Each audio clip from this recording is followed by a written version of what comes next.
Well, we're back in that book of Hebrews, and Hebrews, I always call it my faith book. Anything that you need to know, and those that have gone through, it teaches about that, about faith. Faith. And that's why I say faithful is our God. Last week we talked about because I have faith. We talk about because I have faith, but the reason you have faith, we need to understand why. In a court of law, y'all got to excuse me, my eyes are messing with me again today. Or two representatives present. One is the prosecuting attorney. And that prosecuting attorney, they are representing a side trying to prove whether or not a defendant is guilty or not. And then there's a defense attorney that's trying to prove and disprove the charges leveled by the prosecutor. Well, in this case, the world says that there is no God. The world says, why you have your faith in somebody you can't see? All the things that go on in life, he said, how can God allow that? Well, you need to understand that in this world, there is a battle going on, church. There's a battle between right and wrong. There's a battle between good and evil. And so we're not battling against people. So we're fighting against principalities and powers from on high, from darkness. We need to understand that. He said, in this world today, many non-believers try to convince believers that there is no God. Many times they say, well, if there is a God, why does a God allow all these catastrophes to happen to his children? Oh, you got to think about that. You look at all that we're going through, some of the things that we see and happen to us. On last Sunday, we was wondering why we trusted in God, and today we shall continue to give evidence of a faithful God. God is faithful. Chapter 11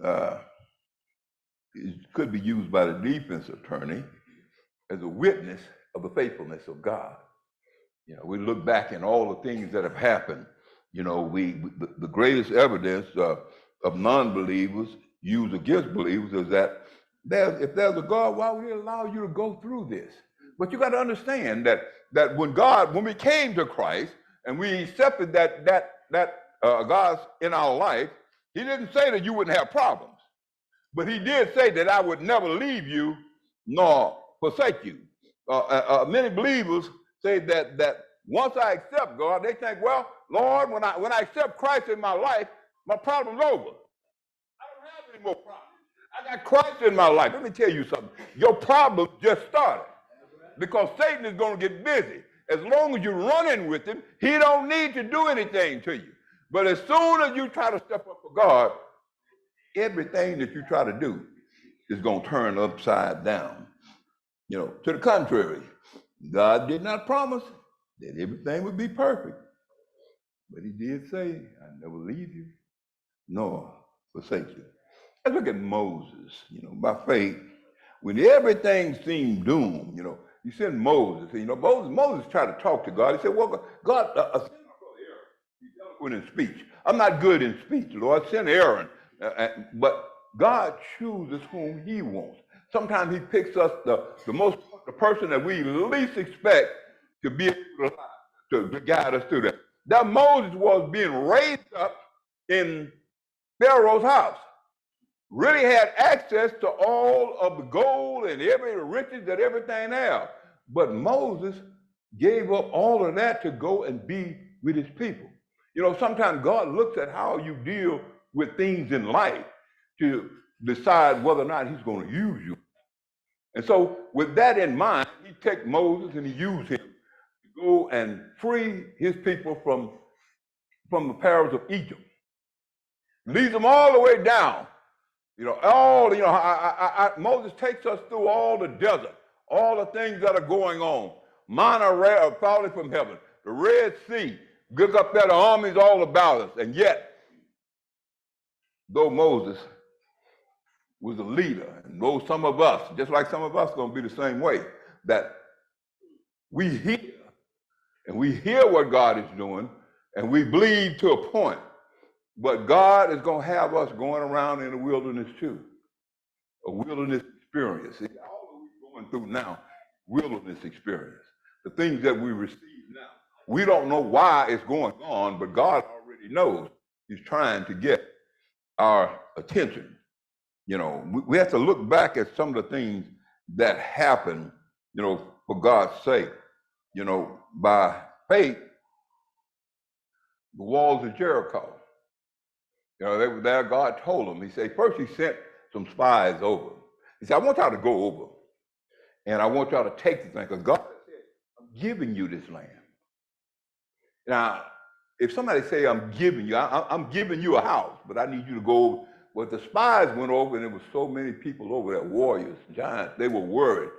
They couldn't believe what was happening. So they decided they weren't going to do what God said. But look what happened. God took a prostitute by the name of Rahab that allowed those spies to come in and enable God's process to go through. And when the armies come out, he told them, he said, look, when all of this happened, he said, you just be blessed and know that I'm God. I've given you this, and everything is going to be all right. Everybody said, well, one thing, everybody in there will perish except the family of Rahab. That's a faithful God. You know, sometimes God has us go through things, but we don't understand why. And then we go down to Jericho. Yeah. Sitting around here trying to take over the city. There's a wall around there. They have a wall, we can't get inside, can't get out. God tells us, he said, what I need you to do, he said, I need you to go around and just walk around this building every day and shout. 6 days in a row they did it. They walked around the walls of Jericho. On the seventh day they shouted, and guess what? The walls of Jericho came falling down. See, you don't know what walls God will bring down in your life. If we just do what he says, understand where he's taking us, understand where he's leading us, and you'll understand that we serve a faithful God. You know, one songwriter says that when I think about the goodness of God and all that he's done for me, I could dance, dance, dance. If need be, we could parade a parade of witnesses in front of you. Talk about the goodness of God. You know, we don't have to go back all of that time. We can look here. You know, it was just not too long ago, here in the city of Houston, right over here in this area. If you can imagine water coming up 4 or 5 feet in the street that you're in. I was right down there on Cavalcade pastoring a Union Memorial. And right outside of the church, there was 4 or 5 feet of water in the street. I couldn't believe it. We sat around there and said, Lord, what are we going to do? Well, I remember a young lady across the street was sitting over there in her home, and we were trying to help as many people as we could. And I walked over there, and Lord knows she was sitting in there looking at television, and the water was almost up to the plug. And I said, nobody but God. I said, ma'am, you need to come with us. We brought her to the church. And, you know, I'm going to show you how God is. When I brought her to the church, we were there at that church for 2 or 3 days. I didn't have my insulin with me. And I could feel my body starting to do its own thing. The lady that we pulled out of that apartment used the same insulin that I did. I say, ma'am, if you give me a bottle of your insulin, when this is over, I get back and I replace it. God always have a ram in the bush. God is faithful in the midst of all that we go through. Now that happened right then. That was not way back. Then just a couple of years ago, we had a freeze here in Houston. Whoa, Lord. You know, people living in the midst don't have heat, and it's below freezing. Many people died. But guess what? You here because you're listening. God was faithful in all. He brought you through the freeze. He brought you through the storms. We had the hurricanes come through. Everything looking around, we don't know where to go, what to do, or anything else. But my God, the church I pastored then out in East Columbia, I wasn't able to get to it for a month and a half because we had 5 feet of water inside the church after a month. You know, we were right there by the Brazos River, so the Brazos River was in the church. But God spared that little church, the faithfulness of God. And then we come here, we've been in a time of COVID. Oh God. I remember cutting off my TV one morning and I saw on TV over in China. Scared me, and I'm looking at people just dropping dead in the streets. I said, oh Lord, this is it? Lord, we're fit to perish. I'm seeing this on TV and I said, oh man, then we don't know what to do. Everything else is going on around us. But God is still faithful. He held us through. If you need a report, maybe you ought to go and call Shadrach, Meshach, and that bad Negro and talk about him in that fire furnace. How God quenched the fire. They were able to sit in there and just have church in the furnace. Maybe I need to go down and call Brother Daniel, where he closed the mouth of the lions. And I see Daniel laying his head on the lion for a pillow. That's the God that I serve. That's the faithfulness of an almighty God. You got to trust him. You got to know who he is. Know where he brought you from. You know, I can look at Mary and Martha and say, Lord, if thou had been here, our brother Lazarus would not have died. He said, your brother will walk again. He said, yeah, I know you shall see him again in the hereafter. But God said, he just looked and said, Lazarus, come forth. And Lazarus came walking forth like a natural man.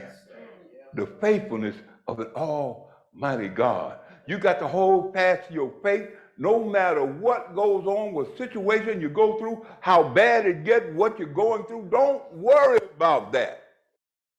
They say, turn it over to Jesus and he'll work it out. You know, God dare you to trust him because he never failed me yet. That's why that song says, we come this far by faith. You know, we have all these witnesses, you know, all that we can do. Look into Jesus. We got to think about it. You know, Hebrews is I love the book of Hebrews because it can line up witnesses, one behind another. And you can bring things, you know, just look through the Bible. You know, you see, sometimes we don't understand that what happens because we don't bother to read the word. You read the word, you see story after story. And then it tells me about a young Nazarene that came down to earth and that baptized, walked this earth. Those that were in power took him and said they beat him. He said they marched him back and forth from courtroom to courtroom. He said then they took him out to heal and they stretched him wide. They put nails in his hands. They put nails in his feet. They pierced him in the side and put a crown of thorns on his head and then mocked him. And then he said he lowered his head and died. But when he died not for his sins. He died for my sin. My God sent his only begotten son to hang, bleed, and die upon the cross that me, Charles Monette, had a right to the tree of life. And you tell me that God ain't faithful. If the things that you go through, you didn't ever go through a crucifixion. You didn't have to go through that. But Jesus did. He went through it not for himself, but that we might have a right back to God. God is faithful. We just have to trust him for who he is. We have to understand and know who we are in God and know that God will never, ever, ever leave us. You know, and so, and when we go down the book of Hebrews, you know, we look at all the things that have happened and, you know, seeing that verse 12 tells us that seeing that we have this great cloud of witnesses, all these things have been marched before us, that we should set aside every weight and every sin, because we ought to be living for Jesus, and we ought to run this race with perseverance, that we're trying to get there. You know, we ought to be, we're not there yet. You know, we got to keep striving one step at a time, knowing that God said, I'll never leave you nor forsake you. So what I go through, I'm all right. I might hurt, I'm all right. Things may happen, I'm all right, because I know God is there with me.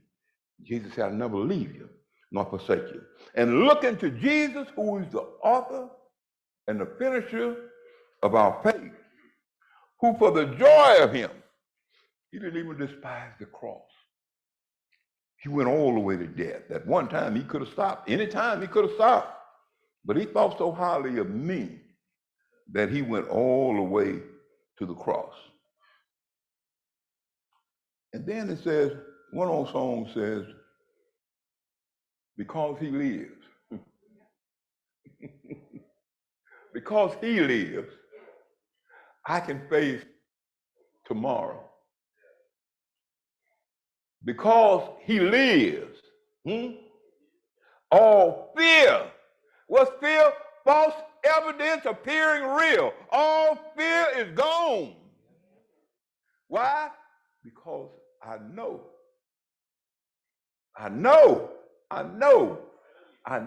he holds my future. And so life is worth the living just because he lives. You know, if I was a defense attorney, right there, I'd say, I rest my case. Do we need any more? All you got to do is look back at yourself. How many times you done been in a situation that you know that you shouldn't have got out of, and yet you're here today? You know, look around and say, man, I remember coming up as a kid growing up in Pleasantville. If we wanted to go to the swimming pool in Clinton Park, they didn't have 610 over there at the end, but that was a big pipe. And we used to have to tightrope across that pipe to get to the other side to go there. I think about that now, I say, Lord have mercy. Nowhere in the world I'd do that, but God take care of fools and babies. And we were able to go through there. Should have been dead, sleeping in my grave, but God made my enemies, he made them behave. Been in situations where nobody was supposed to get out. And you look out and you say, well, I'm still here. That's the God that you serve. Your God is faithful in all that you've gone through, all that you will go through, and all that you're going through right now. He's there with you. It hurts sometimes, but that's all right too. Because my Bible says that Jesus wept at the tomb of Lazarus. So let me know it's all right. It's all right. But know God for who he is. You know, I looked back, I was looking at the news on yesterday, and I saw that this heat. I thought it was just around with us, but as I looked at the TV, there were fires in Oregon. There were fires in France. There were fires in England. In fact, it has been so hot over in England, the Thames River, that great river they have, is dried up. God is trying to get our attention. He's a faithful God, but we have to be faithful. He simply says, if my people who are called by my name would humble themselves, pray, seek my face, turn from their wicked ways, then I would heal their land.